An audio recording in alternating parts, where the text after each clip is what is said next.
Obviously আমার husband সুন্দর। আমি অন্য পুরুষকে কেন এত বেশি সুন্দর বলতে যাব? শাকিব খানের থেকে আমার হাজবেন্ডই সুন্দর। পরে তো ওকে এই দুইটা।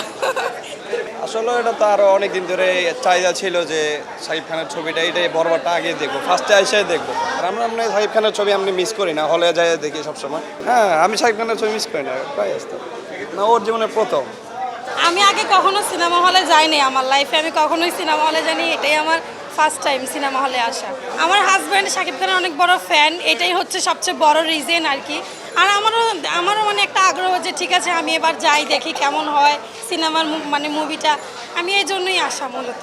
এটা তো অবশ্যই, এটা অবশ্যই, কে চায় নিজের স্বামীর সাথে না ঘুরতে? আর একা তো ছাড়াই যাবে না আজকের দিন অন্তত। অবশ্যই হয়, যদি অন্য কোনো মেয়েকে নিয়ে ঘুরতে যায় এটা সন্দেহ হবে না।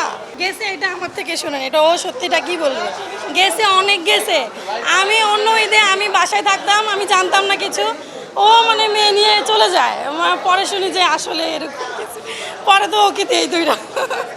অবভিয়াসলি আমার হাজবেন্ড সুন্দর। আমি অন্য পুরুষকে কেন এত বেশি সুন্দর বলতে যাব? শাকিব খানের থেকে আমার হাজবেন্ডই সুন্দর। আমি তো ওনাকে পার্সোনালি ওইভাবে দেখিও না, আমি বলতে পারবো না আমার কোন জিনিস ভালো লাগে। আমার অন্য কারো কোনো কিছুই ভালো লাগে না।